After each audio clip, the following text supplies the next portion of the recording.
ನಮಸ್ಕಾರ ಸ್ನೇಹಿತರೆ, ನಮ್ಮ ಕಥಾ ಟಿವಿಗೆ ನಿಮಗೆ ಸ್ವಾಗತ ಸುಸ್ವಾಗತ. ಸ್ನೇಹಿತರೆ, ಇವತ್ತಿನ ಕತೆ ಬಂದ್ಬಿಟ್ಟು ಸಾರಥಿ ಅಂತ. ಸ್ನೇಹಿತರೆ, ಈ ಕತೆ ತುಂಬ ಚೆನ್ನಾಗಿದೆ. ಒಂದು ಅರ್ಥಪೂರ್ವಭಾವಿ ಕಥೆಯಾಗಿದೆ. ಕೊನೆವರೆಗೂ ನೋಡಿ. ಸ್ವಾಮಿ ವಿವೇಕಾನಂದರ ಪೂರ್ವಾಶ್ರಮದ ಹೆಸರು ನರೇಂದ್ರನಾಥ ದತ್ತ ಅಂತ. ಅವರ ತಂದೆಯ ಹೆಸರು ವಿಶ್ವನಾಥ ದತ್ತ ಹಾಗೂ ತಾಯಿಯ ಹೆಸರು ಭುವನೇಶ್ವರಿ ದೇವಿ. ವಿಶ್ವನಾಥ ದತ್ತರು ಸುಪ್ರಸಿದ್ಧ ವಕೀಲರಾಗಿದ್ದರು.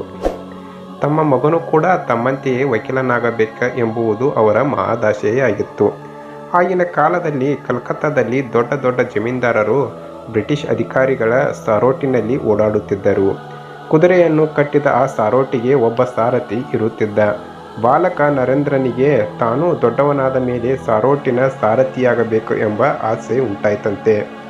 ಒಮ್ಮೆ ನರೇಂದ್ರನ ತಂದೆ ಅವನನ್ನು ಒಳಗೆ ಕರೆದು, ದೊಡ್ಡವನಾದ ಮೇಲೆ ನೀನು ಏನಾಗುತ್ತೀಯಾ ಎಂದು ಕೇಳಿದರು. ಅದಕ್ಕೆ ಏನು ಅರಿಯದೆ ನರೇಂದ್ರನಾಥನು, ದೊಡ್ಡವನಾದ ಮೇಲೆ ನಾನು ಸಾರೋಟಿನ ಸಾರಥಿಯಾಗುತ್ತೇನೆ ಎಂದು ಹೇಳಿದ್ನಂತೆ.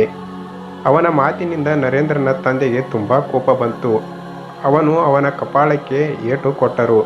ಆಗ ಬಾಲಕ ನರೇಂದ್ರನು ಅಳುತ್ತಾ ತಾಯಿಯ ಬಳಿಗೆ ಹೋದನಂತೆ. ಭುವನೇಶ್ವರಿ ದೇವಿಯು ಅವನನ್ನು ಸಮಾಧಾನಪಡಿಸಿ ದೇವರ ಕೋಣೆಗೆ ಕರೆದುಕೊಂಡು ಹೋದಳು. ದೇವರ ಕೋಣೆಯ ಗೋಡೆಯ ಮೇಲೆ ಶ್ರೀಕೃಷ್ಣನು ಅರ್ಜುನನಿಗೆ ಗೀತೋಪದೇಶ ಮಾಡುವ ಒಂದು ಫೋಟೋವಿತ್ತು. ಅದನ್ನು ಅವಳು ನರೇಂದ್ರನಿಗೆ ತೋರಿಸಿ, ಈ ಫೋಟೋದಲ್ಲಿಯೂ ಶ್ರೀಕೃಷ್ಣನು ಕೂಡ ಒಬ್ಬ ಸಾರಥಿಯೇ. ಆದ್ದರಿಂದ ನಿನಗೆ ಸಾರಥಿಯೇ ಆಗಬೇಕು ಎಂಬ ಆಸೆ ಇದ್ದರೆ ಶ್ರೀಕೃಷ್ಣನಂತಹ ಸಾರಥಿಯಾಗು ಎಂದು ಹೇಳಿದಳಂತೆ. ಆ ಮಾತು ಬಾಲಕ ನರೇಂದ್ರನ ಮನಸ್ಸಿನ ಮೇಲೆ ತುಂಬ ಗಾಢವಾದ ಪರಿಣಾಮವನ್ನು ಉಂಟು ಮಾಡಿತಂತೆ. ತಾನು ಈ ಲೋಕಕ್ಕೆಲ್ಲ ದಾರಿ ತೋರಿಸುವ ಒಬ್ಬ ಸಾರಥಿಯಾಗಬೇಕು ಎಂದು ಅಂದೇ ಮನದಲ್ಲಿ ನಿರ್ಧರಿಸಿದನಂತೆ.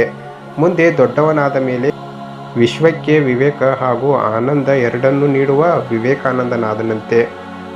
ಎಲ್ಲ ತಾಯಂದಿರು ತಮ್ಮ ಮಕ್ಕಳ ವ್ಯಕ್ತಿತ್ವವನ್ನು ಹೇಗೆ ರೂಪಿಸಬೇಕೆಂಬುದಕ್ಕೆ ಈ ಒಂದು ಕಥೆಯನ್ನು ನಿಮ್ಮ ಮುಂದೆ ತಂದಿದ್ದೇನೆ ಸ್ನೇಹಿತರೆ. ದಯವಿಟ್ಟು ಈ ಒಂದು ಕತೆ ನಿಮಗೆ ಇಷ್ಟ ಆದರೆ ಒಂದು ಲೈಕ್ ಕೊಡಿ ಮತ್ತು ನಮ್ಮ ಚಾನಲ್ನ ಸಬ್ಸ್ಕ್ರೈಬ್ ಮಾಡಿ. ಮತ್ತೆ ಮುಂದಿನ ಕಥೆಯಲ್ಲಿ ಸಿಗೋಣ ಅಂತ ಹೇಳ್ತಾ ಧನ್ಯವಾದ.